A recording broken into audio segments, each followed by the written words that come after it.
thank you for the Indian Studies Center, Institute of Oriental Studies, and the Russian Academy Sciences for inviting to speak on this important conference. I am really thankful to Professor, the Director of the Institute of Oriental Studies, and the Professor Soumyan and the Professor Vanina and so many particular Indian Center friends.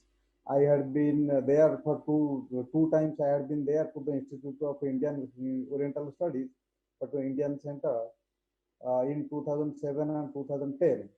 I really missed the hospitality and this everything. I never felt that I was in the away from this India. Thank you so much for the Indian Center, particularly the Institute of Oriental Studies. Really, I am very grateful to the center.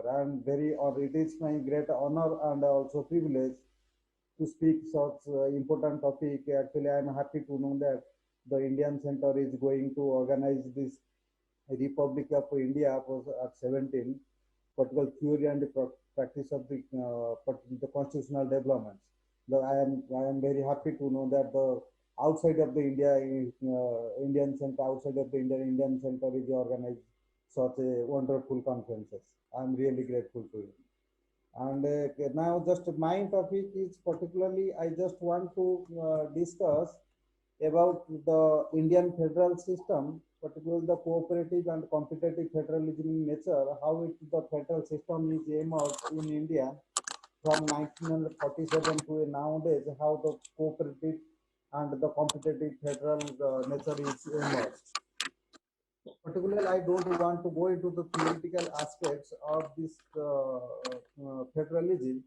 My presentation will mainly the concept, mainly covers the constitutional provisions of the Indian federal structure, continuity and change over the period of times, and the cooperative and competitive federal systems strengthen the federal ethos in India. In just a nutshell, what is the federalism? Federalism is a form of a government in which the sovereign authority of political power is divided between the various units. In Indian context, units means in the center, Indian governments, the state, various state governments, and the panchayat at the rural level, and the municipalities at the urban level.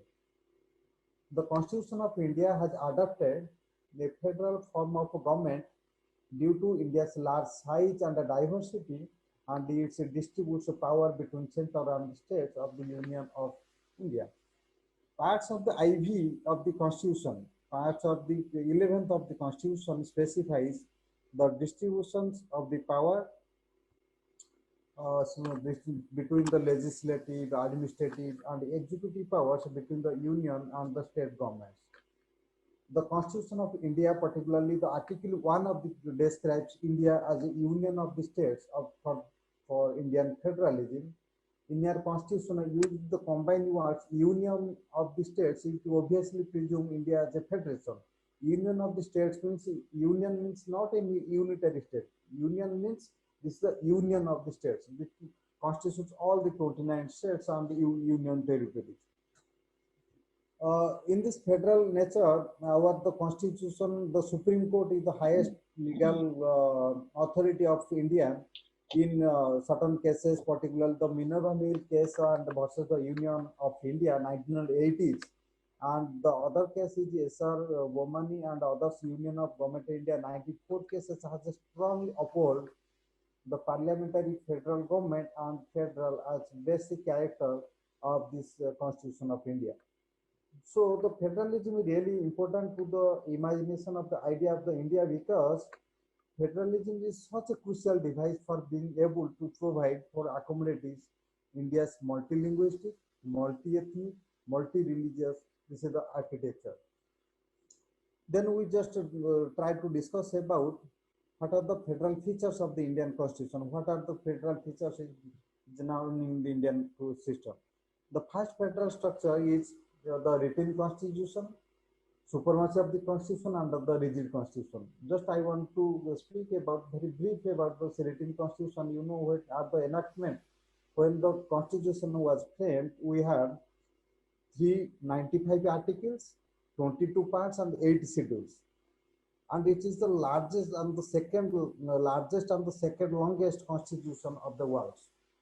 Now, nowadays our constitution has a preamble, 470 articles, which are grouped into 25 parts now, and 12 schedules with 5 appendices. It has been amended, clearly laid down the constitution that no organ of the state can transgress its area of authority. It is very rigid. No state can amend the constitution of India. The second feature is the division of powers. The division of powers means in India there is the power is divided between the center and the states. Center, there is 3 types of divisions. One is legislative divisions, another is administrative divisions, another is financial divisions.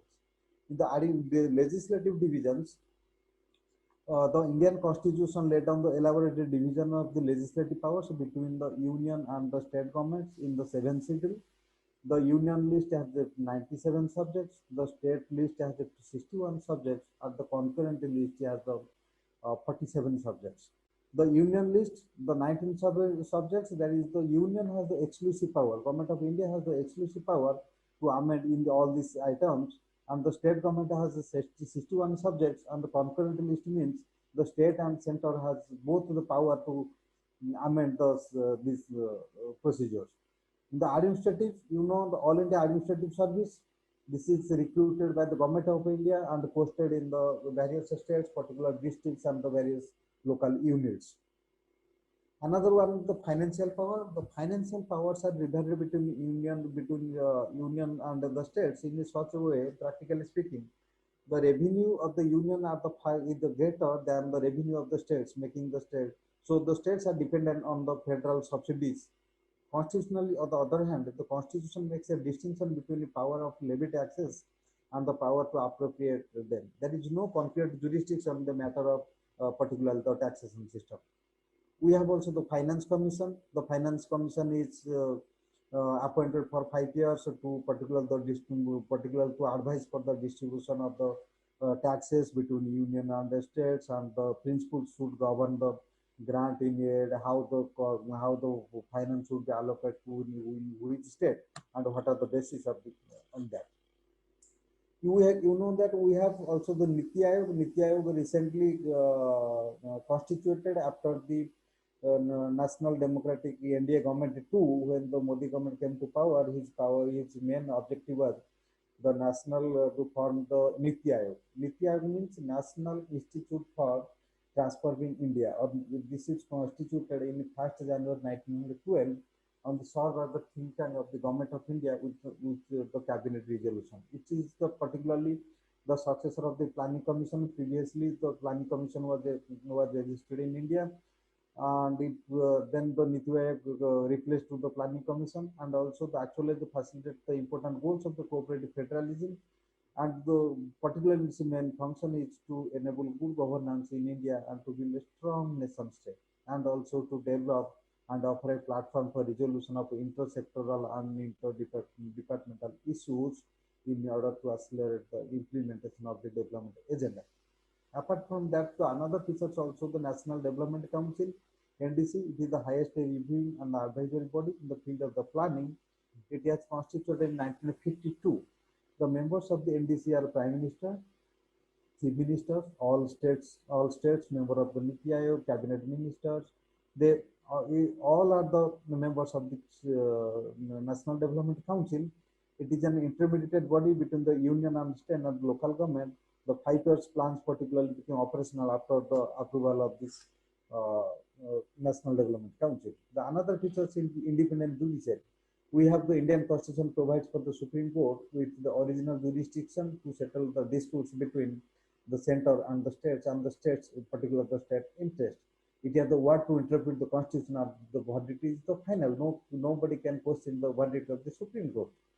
Then there is another feature, is the bicameral legislature. We have the Parliament constitute the upper house, and the upper house called as the Rajya Sabha, and the lower house called as known as the Lok Sabha.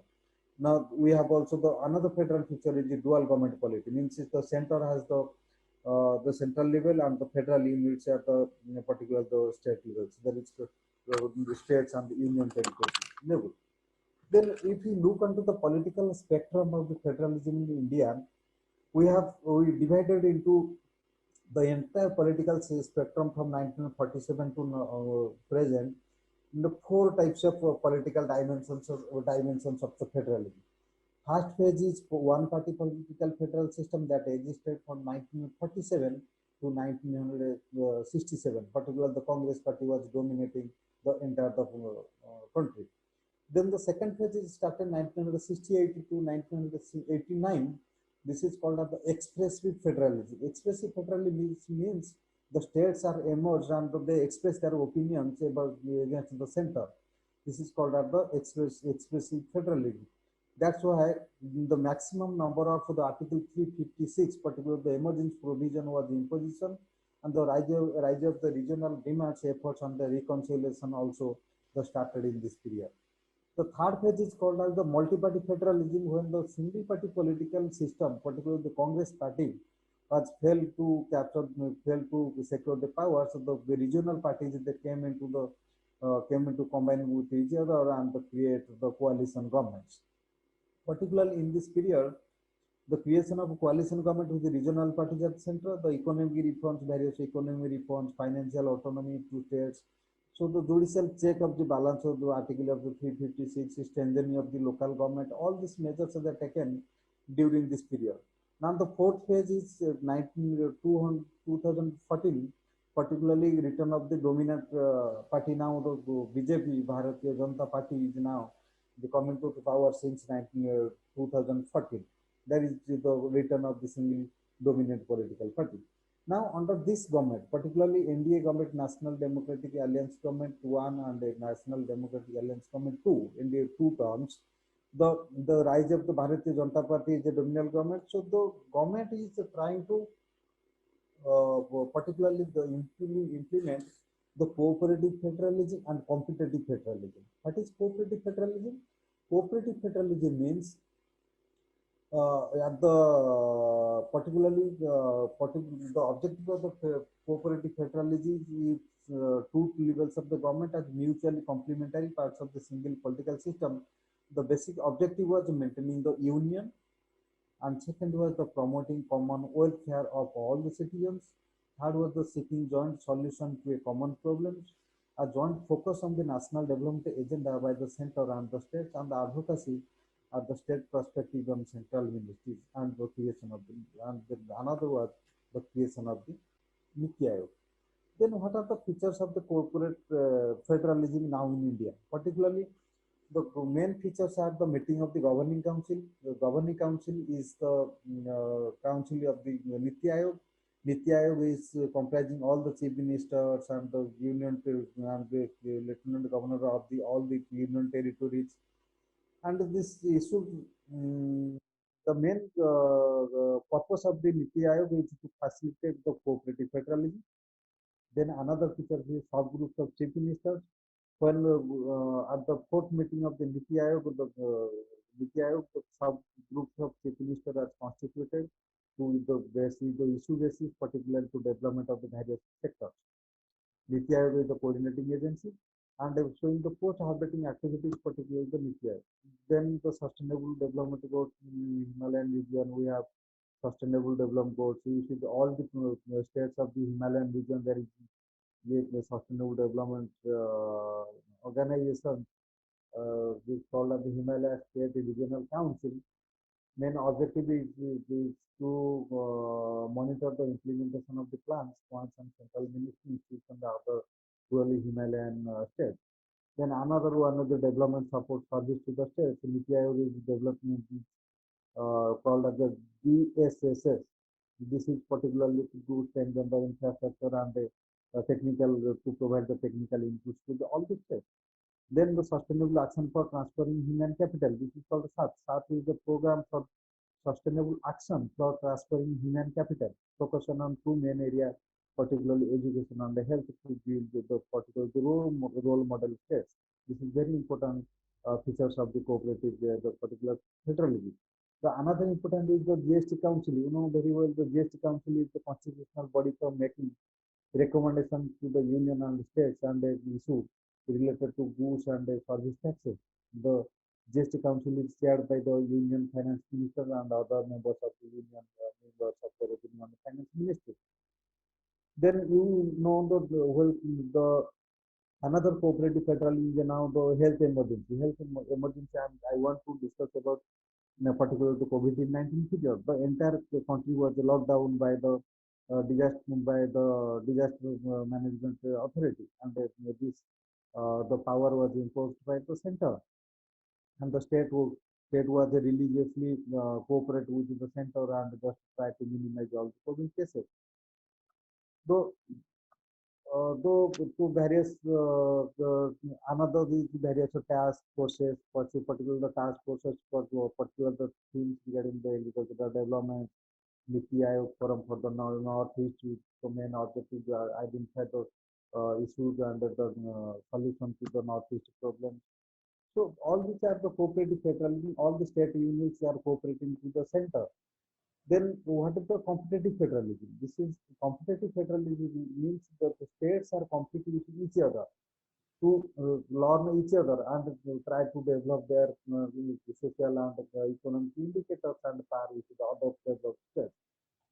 So under the competitive federalism, there is so many features of the competitive federalism now exists in India, particularly the transformation of aspirational district program. Under this government, particularly the BJP NDA government too, they implemented this transformation of aspirational district program. So this is main aim is to quickly and effectively transform these districts. They are all the government is adopted 100 districts. So particularly those who are backward in terms of health, education, and all other social sectors.